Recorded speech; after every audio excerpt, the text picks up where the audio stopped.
Tonight at 10, seeing a shortage of pharmacists. We're going to take a look at possible solutions to that problem. Plus, Hurricane Ian leaving destruction in its wake. We bring you the latest as it makes its way through Florida.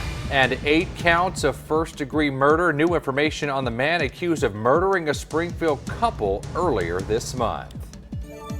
Good evening. Thanks for joining us. Now, you've probably seen long lines at the pharmacy or even waited in them yourself, or heard someone complain about the issues with those pharmacies and just waiting days for a medication. Yeah, this is due to a nationwide pharmacist shortage. Our Marlena Lang has why this is happening and if there are any solutions. Right, thank you, Marlena. Now, if you missed part 1 of the special report, you can find it over on our website, newschannel20.com. It's going to be another chilly night across the land of Lincoln as we see clear skies. Satellite and radar continue to show dry conditions across central Illinois. We'll see temperatures dropping just below 40 degrees, so we'll flirt around 40 degrees as the overnight low for Springfield. Winds out from the east at 3 to 6 miles per hour. And we're going to be talking a little bit more about Hurricane Ian as it continues to slide through the state of Florida. Also, with those chillier temperatures, there is a chance for some patchy frost, and then I'm tracking more fall-like temperatures. More details coming up in just a few minutes. Thanks, Sarah. Continuing with Hurricane Ian coverage, still sweeping its way across Florida this evening. Wind and rain still beating the state's coastline. Now, what you're looking at, it's a live look at Daytona Beach on the east coast of the state. The storm has been downgraded now to a Category 2 after making landfall earlier today as a Category 4 hurricane. Officials saying that this storm has packed winds of up to 150 miles an hour. Well, this video from earlier today showing a downed power line, this one erupting into flames. Already hundreds of thousands of people are without power. Florida Governor Ron DeSantis has requested that President Biden approve a major disaster declaration for the entire state. He wants the Federal Emergency Management Agency to match funds for 2 months worth of cleanup. And the American Red Cross is also a local organization that's sending people and resources down to the Sunshine State. Dean Otta, he's been serving as an American Red Cross volunteer for nearly 12 years, and right now he's on standby to go to Florida this week to help with Hurricane Ian relief efforts. Otta says that he's not sure when he'll be deployed to Florida or even where yet. CWLP has crews on its way to Florida. 4 trucks were expected to arrive this afternoon and ready to assist with utilities. Springfield crews join more than 100 others from 19 different states. Officials say that's around 650 workers who will be working around the clock to restore power once the hurricane moves away. Well, crime alert now. The man accused of killing a Springfield couple now indicted for murder. Now, Mark Kreitz was indicted on 8 counts of first-degree murder and 5 other felonies today. Kreitz was arrested for the shooting death of John and Gloria Norgard and arson earlier this month. Kreitz will be arraigned on Thursday. If convicted of all these charges, he's facing mandatory life in prison. His bail remains set at $5 million. And some new information tonight. A juvenile in custody after Pana police received a tip on a social media threat towards schools. An investigation led to the arrest of a 16-year-old Pana High School student. The student has been charged with disorderly conduct, which is a Class 4 felony. They were then taken to the Christian County Courthouse to await a detention hearing. Election 2022. Tomorrow, it's the start of early voting in the capital city. Registered voters don't have to wait for Election Day to cast their vote. Early voting is available tomorrow until the day before Election Day, which that's November 7th. So September 29th is the first day for the issuance of ballot by mail. That runs the entire time frame through November 8th, that you can make a request and receive a ballot by mail to vote. Same for early voting, starts September 29th.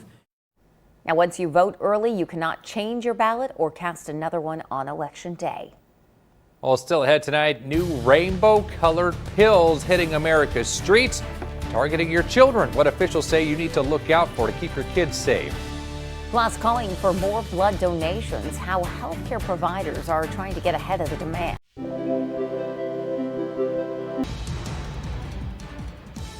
Lots to cover tonight. Thank you for joining us. I'm Devin Truby. A record is now set for the COVID-19 cases here in Illinois. IDPH is reporting over 6,000 new COVID-19 cases. That's totaling to over 370,000 cases. 63 new deaths are reported with over 9,400 lives lost.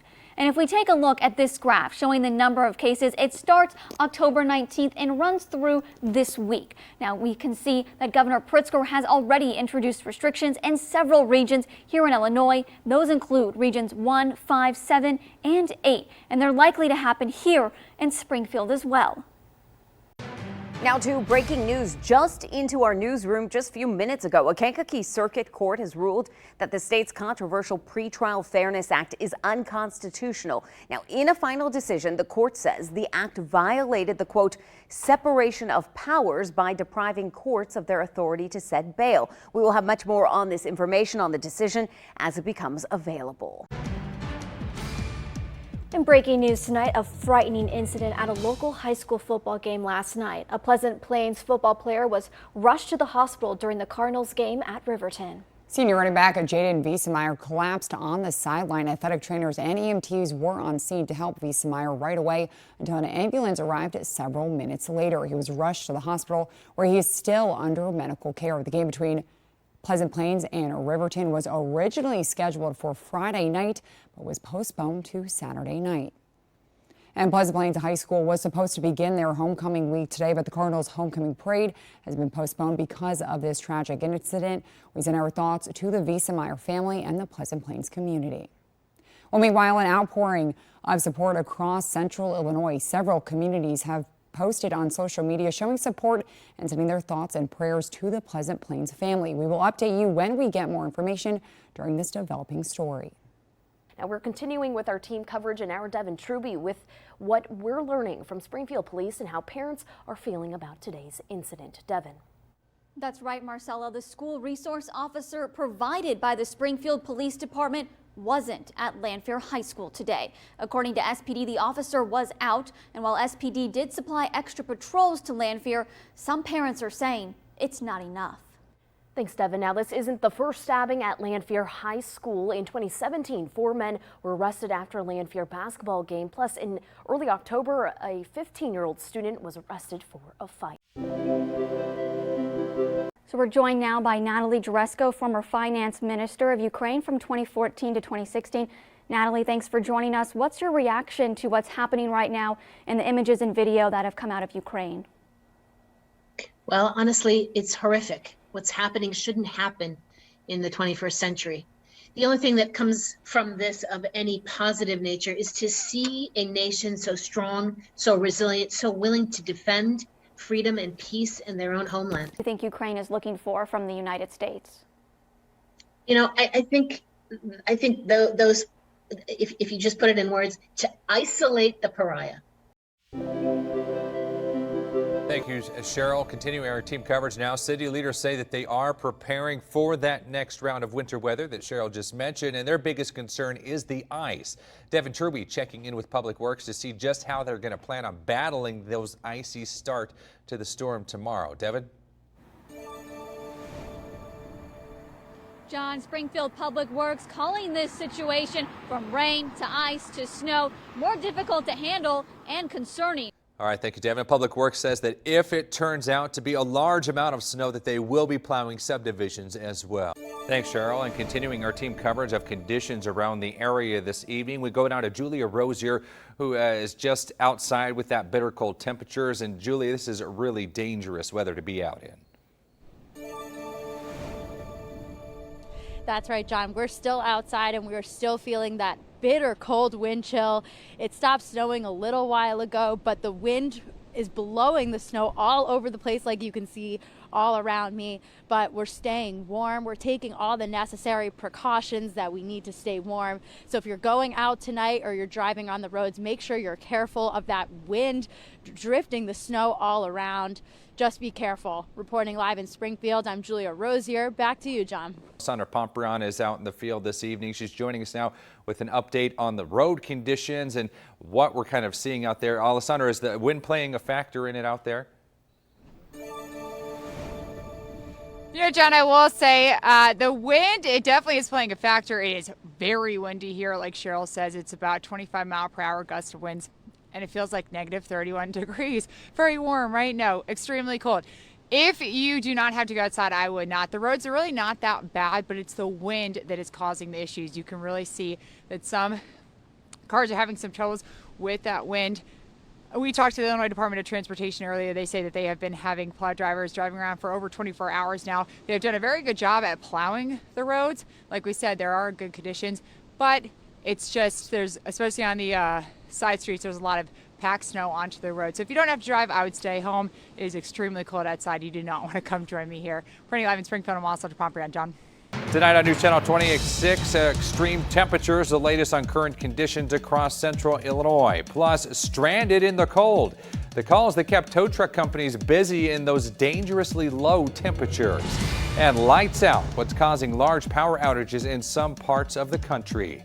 Good evening. Thanks for joining us. I'm John Hanson. Stacy is off today. Well, Central Illinois still seeing those sub-zero temperatures this evening. We're bringing you team coverage of what you need to know and what you need to do to stay safe in these elements. We begin with Chief Meteorologist Cheryl Lemke. Cheryl, just bitterly cold out there, dangerously cold. That's right, John. In fact, the big weather story continues to be those wicked winds.